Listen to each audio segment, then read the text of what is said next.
3.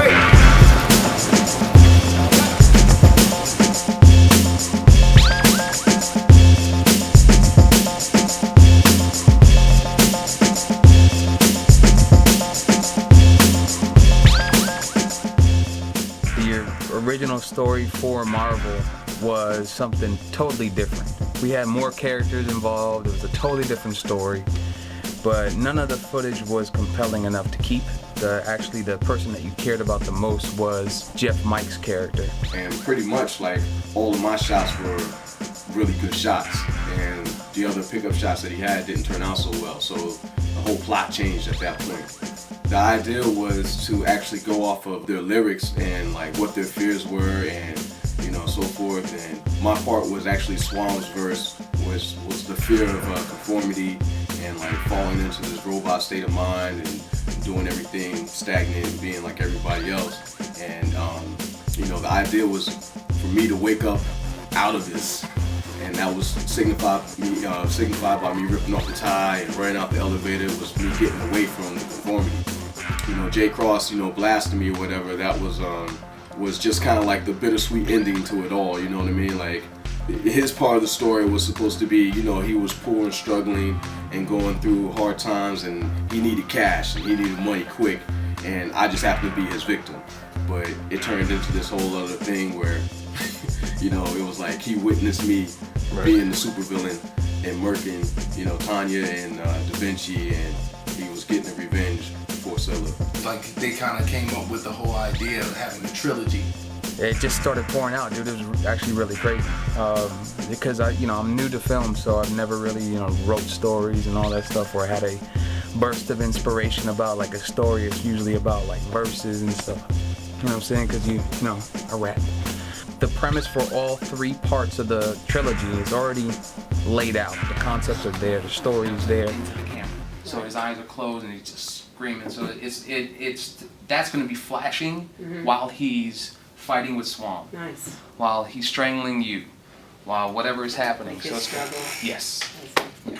Murderer. Yeah. Yes. But he has the same suit, so you assume, bad guy, but why did he just kill the bad guy? Okay. And then he smiles, and then she smiles, and they have that exchange, and you're like, oh, he's the hero from the last video. He's got to be the hero in this one, too.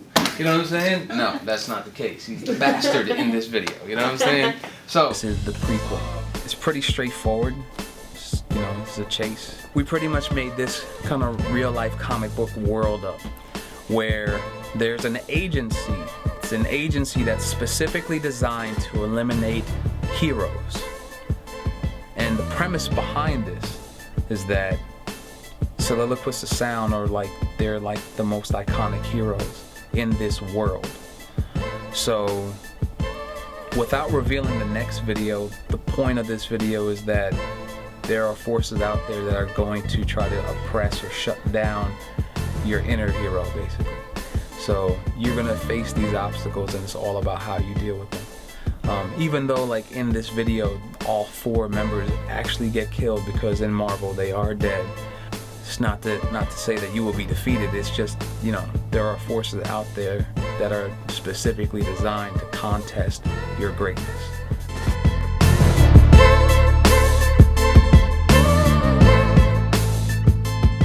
I was on from the get. I was on board from day one. I wanted to make some videos and things like that. I was mega excited because of the camera that the homeboy was using, and it was like a new toy. Just use a Canon DSLR 7D. Just a 1-camera shoot. We didn't have multi-cameras or anything like that, so everything had to be done multiple times, you know what I'm saying? And each angle had to be done multiple times for each take, so it's done right. It was really trying physically, not just because of the heat, but also adding the heat plus the running, the physicality needed to complete the shots. The repeating of such physicality, repeatedly doing the same stuff over and over again in such hot weather, in black suits, with people, we're not all the most physically fit people.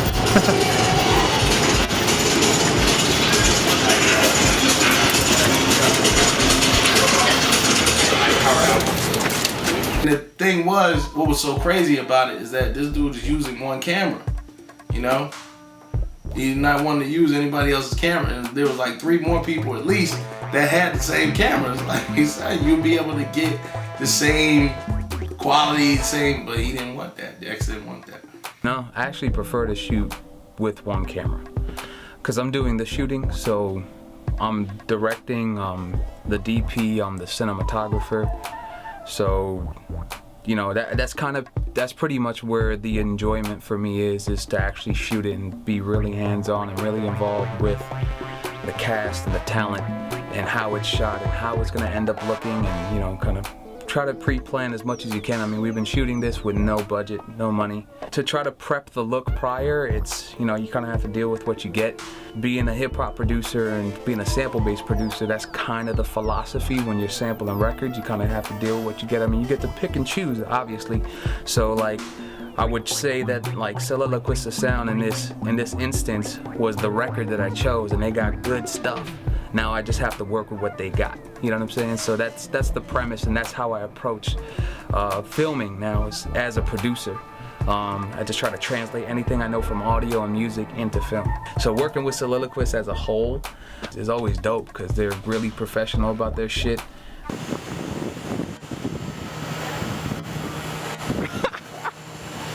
They're on top of their game. They know what they need to do to get things done. They're open to ideas. I'm really grateful they weren't like, you know, divas or anything like that. Oh, it's so hot.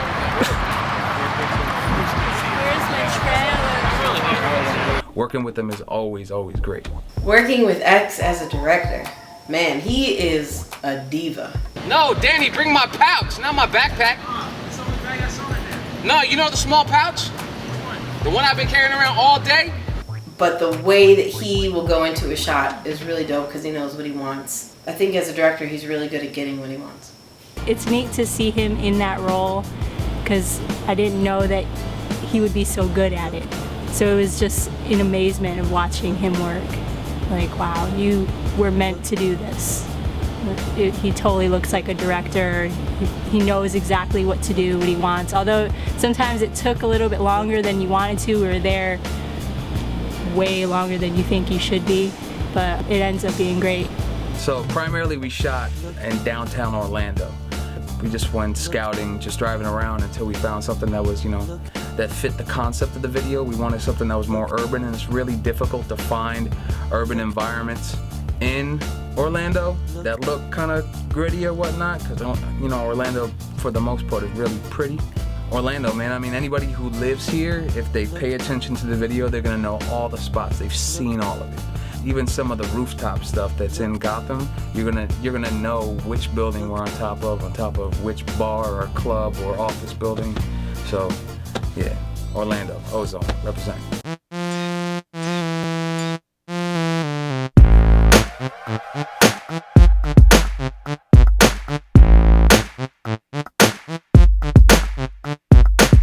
Working with Andy and Zoic Nation, you guys are a pain in the ass. They're complete.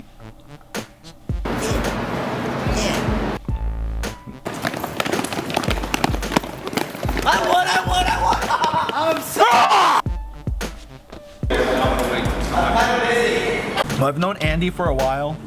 He actually really got inspired a lot by Swam to put his team together and do things here in Orlando. When I first met Andy, he was real down with Solillaquists of Sound, and what he wanted to kind of showcase to me was some sort of loyalty. Like, yo, he was like, yo, whatever you need me to do, I'll do it. And then later on, I started finding out that he was an electrician. He was also, you know, doing just these wild things. Like, he didn't even know about parkouring at first. He was just doing wild stuff. He got to really kind of witness what we were all about, and simultaneously, I got to witness what he was all about. You know, crazy jumping off the building, motherfucker.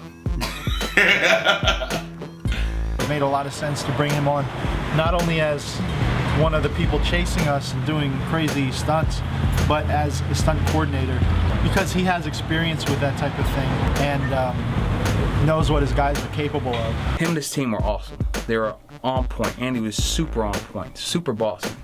He's exactly what you would need on a set. This dude is not an asshole. Like, he just knows what he's doing. You know, so much to a point where you would be like, man, calm down. But his focus was just as strong as X's was. Say action. You know what, Andy? I'm tired of you trying to be the backstreet driver. All right, action. He's a great stunt coordinator. He knows his shit. He's able to do everything that he asks of his team. That's a big plus. So he understands the risk. He understands what's safe. He also understands the strengths of his team members. So he knows which member should do this, should do that, so on and so forth. Man, they have you doing choreography and cleaning? Yeah. Well, I have people at H&R Block, and they're basically like agents anyway. So I have a lot of experience with agents.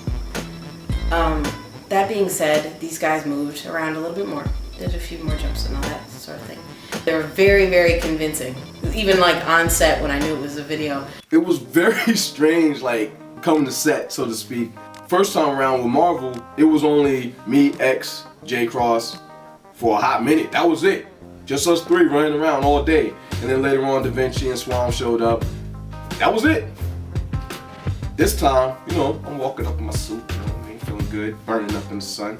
I cut the corner, and there's like 50 people, there's grips, there's, there's lighting guys, And as I'm pretty much walking through this gauntlet to get to the store, it was like, oh, there he is, it's Jeff Mike. Jeff Mike, it's good to see you. Hey man, nice to meet you, man. Oh, I'm like, yo, who are you, man? Like, get off me, man. Well, some of them are really nice people. So every once in a while, you'd have to be like, yo, look more mean, please. Which doesn't help because I'm asking really politely. But, every once in a while it'd be like someone would be standing and everyone would be all badass and they'd just be like all nice and stuff, like a little baby. Everybody working together, you had to be as one unit. It was almost like how they recorded music back in the day. It was like, on reel to reel, you couldn't go back and you had to do the whole thing. So that's what we were doing. We were doing whole takes at a time. Like, it wasn't like, cut, all right, start from there, and run out the rest. So it's like, no, we got to do that whole thing over again. So if this guy, jumped across the building and I'm looking around and then he flips to the next spot, like if somebody got it wrong and somebody looking at the camera starts smiling, they're like, cut, we got to do that again. This dude was smiling at the camera, looking unnatural, To be totally honest, I did a lot of flips, like off of buildings, over streets, stuff like that, but they didn't want to use it because they said that it would make the stuff that the agents did look, I don't want to say unprofessional, but whatever. This is a word that means that. It was fun working with the agents. It was also cool to see like all those guys dressed up because I don't really get to see guys dressed up anymore, so it was pretty hot. And there were also guys shirtless at some points. Yeah, I was definitely there for those parts. Not because of the shirtless thing, more so just because I wanted to make sure everyone had enough suntan lotion on, and they needed a volunteer to whatever. Tensions are mounting slightly. It's a little hot. We're approaching lunchtime. Swam's knee is hurting him. Everybody's a little exhausted.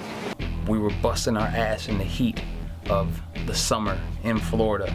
I wasn't even wearing a suit, but I was dying. And these dudes were wearing black suits with black shoes, black ties. You know what I'm saying? Hot. You know what I'm saying? I'm not sure if you know about black and heat. Hot. That's what it is. Hot. I actually felt for the guys that were in the suits. I wasn't feeling it like they were because that was insane. The only time I could say was a little bit intense, although it was still kind of fun because I was with Jeff Mike the whole time, is when I was laying dead at the end of the movie video. Get a job, hippie. You bum, get off the ground. I was pretty much laying there for 4 hours, getting bitten by ants. Where all the agents are jumping on Swanberger, and he kind of breaks out. It's what I call the Neo shot. while shooting that, the soles of my Adidas melted off. It was pretty bad. If you watch Marvel, we shot it in the winter, so they're wearing like hoodies and jackets and scarves. So they're wearing the same stuff in the heat of summer, and it's 100+ degrees outside. Swam's running nonstop. It had to have had some sort of effect on his body. This ain't even the verse, dog. Beginning shots. We're trying to make it look like it's like 60 degrees out. This shit is like 117, nigga. Look at my hair, man. Shit is not professional. I thought you were yelling cut. No. I can let go. No. This was fine. But this, remember, this is where you actually fell off. Okay, yeah. Okay. This time when you got that last shot. Yeah, you got that last shot. Thank you. Yo, Swami. But this one. And there were just days where I could not run. Like I was trying to, and it's like every muscle in my body was hurting. I mean, really, he's a champ. He actually was in a lot of pain for a lot of the shots. Like, his mind is stronger than his body, you know what I'm saying? In all honesty, the dude's powerful, you know what I'm saying? What kept me going was a lot of the people that were in there and what they were doing. Because although I was just running, like, yeah, it was tiring, I knew it was more tiring for a lot of other cats that were not only running, but doing all these crazy flips and shit. So seeing that and being a part of that helped me to have a better mindset, I guess, or at least a motivational mindset to kind of keep going. Next video, if we haven't said so already, jacuzzi style, yeah, with mad heavy lyrics. Sunglasses. You know what I'm saying? And bottles. Yes. And models. Yes. Maybe. During the scene where Swam punches Andy, and he punched him for real. So I'm not sure if you notice it, because of the way it's cut, you actually don't see Swam's dread fall to the floor. But if you look, you'll see like his dread just appear out of nowhere, like during one of the cuts when he turns around to swing on Andy. Andy grabbed his dreads and actually ripped one out, and it just so happened to be the same shot where Swam actually punches Andy in the face, which is what we use for the video. What do you have in your pocket there? I have a dreadlock. I have a Swamburger dread. That's a prop, right? No, this is actually real. This was pulled out of Swam's head during the scene where Andy grabbed his collar and his dreads, and it flew out on the ground. Now, this will be sold on eBay, auctioned off, starting at a bid start of $4.99. So, all Solilla fans, jump on it. $400, yeah. Yeah, obviously. Yeah. So, you need... I'm so sorry. No. Oh, that's the guy who did it. I am so sorry. He's not, because he's getting a commission off of it. So it doesn't matter. You paid him also to act It's like labor. he would We be have sorry. to pay for labor. Yeah. Labor to take this out. Yeah. And then we have to compensate for Swam's dread. You know what I'm saying? That is really gonna be on eBay Yeah. for $500. Yes. I mean, Swamburger dread. For a really long $4.99. time. Yeah. So after that, everybody comes running by, and I don't know how this happened, but one of the parkour dudes, who I'm going to refer to as Dick Split, runs into, I don't know, either a fire hydrant or like a pole. We were running and one of the guys got in my way, but he decided to move. He drifted towards the left. So what happened was my left gave up and I drifted towards the right. So when I ran, I grabbed the whole thing and just like got hurt and split my cock. Wait, what happened? And I split my cock. You split your cock. Yes, that's what happened. Because at first, to me and what everybody else looked like, it was like the leg was the main focus, you know? Right, because that's what I gave up. But then I went to the bathroom because I had to pee. And when I pee, I went to check myself.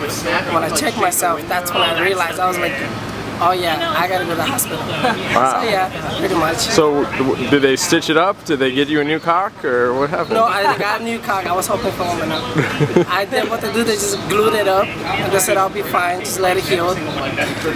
Can we get a shot of the cock? Can we do a before and after? Yes. Would you be willing to say the Gotham City Chase Scene has like a cock splitting beat? I've got a hack knife. I'd say that.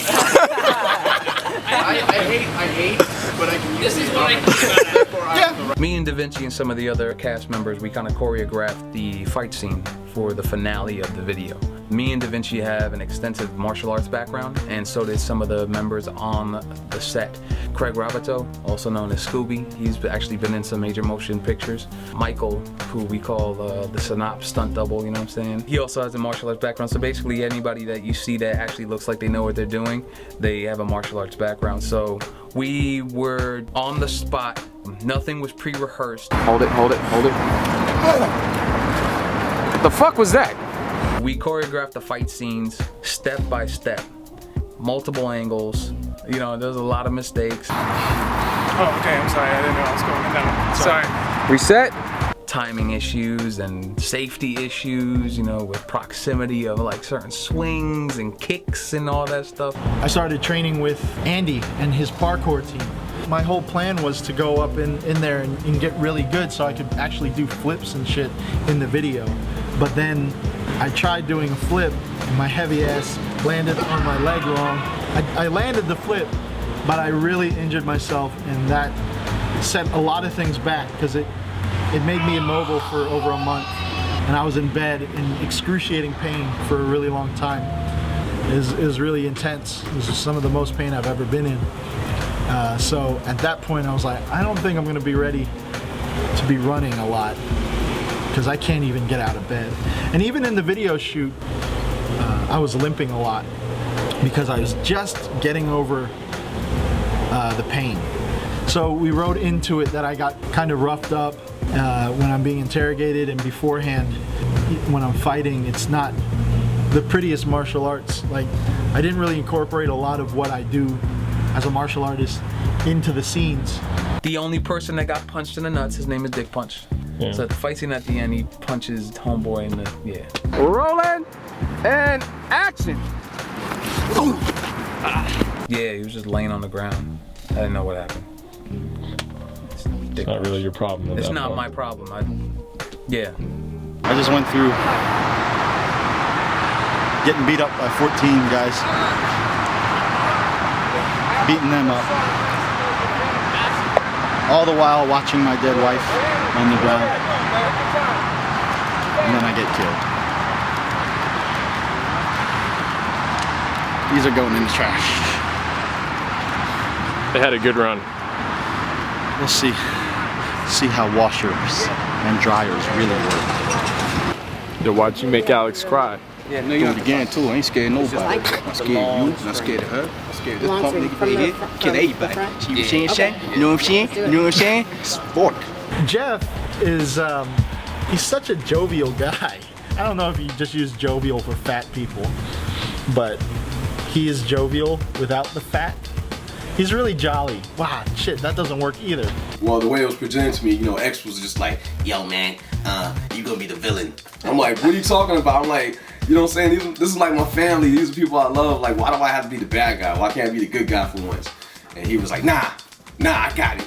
You gonna be the villain. You gonna kill everybody. I'm like, damn. It's like, you gonna be the most hated nigga in Orlando. I'm like, oh. To see him so dramatic on film, like, holy shit, this is awesome. Because it just looks so devious, like him in the dark, you seeing his hand. I can see how many times he grabbed my head. Yeah, I don't think it was that many times. It was more of Jeff getting the intensity, so X told him to visualize himself ripping my jaw off. So that was kind of the crazy part. If you can't tell through this video, I giggle a lot. So I giggled a lot, and so there was points, anytime they film me, it takes a little bit where I have to, okay, get my composure, because I will totally giggle. And so when he was getting intense, I was trying not to smile so he wouldn't smile, because we kind of had our giggle moments. The part that I get all, you know, jittery at is the part where I die, because every time I see it, it makes me feel the same way that I felt when it was happening. Alex's scene was pretty difficult. I think it's actually my favorite scene out of the video, but it was the hardest one for me to do. It was very spine chilling, man. Like, it didn't feel right, you know what I'm saying? This is somebody that I actually care about, and it was like hard to separate in my mind that it was just for pretend. Like, I had to erase all that friendship out of my mind. Like, I had to go to a dark place in my head and say, you know what, I'm fucking murking Alex. And that shit scared me. And like after each take, it was like some trembling shit, you know what I'm saying? It was like, every time it was like, yo, I love you, Alex, you know what I'm saying? Like I had to give her a hug and let you like reassure that, you know what I mean? Jeff. Damn you! Alex's performance was just stellar. We discussed it in a pre-production meeting as to what was required, and if she could cry and all that stuff, and she was on board. I just think about sad stuff or really empowering stuff, and they all have the same effect on me. So I basically, what I said to Jeff was, I said, Jeff, what I want you to say to me is nothing you do matters, and just stare at me with your intense stare and tell me nothing you do matters, because then what I was thinking is everything I do matters, and that's what made me tear up. Not that someone was degrading me, but in essence the opposite of, or like how I would respond to someone telling me that nothing I do matters is what made me cry, because it's very apparent to me that what everyone does matters, and that's that can be emotional if you think about it hard enough. Thanks, Andrew. Good job. Why you gotta scream that shit like that? Oh my goodness. That's some real business right there. After all the shooting, it's like, how do we fit all the stuff that we shot into this music video?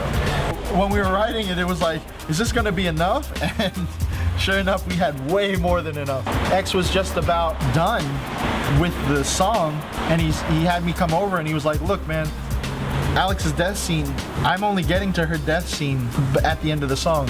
He's like, you're gonna have to make more music. And this was right before I was about to go back to France. But I had to make time. It took a couple days and thought about what the music should be doing to complement that final scene where I'm going through the gauntlet of agents to get to my dead wife. It was really fun because I always wanted to do movie scores, and I got to exercise that wish here. He got all my musical cues perfect without me even saying what it was. So what was supposed to be a 3.5 or 4 minute video turned out to be like a 6-minute video. Kind of like Thriller.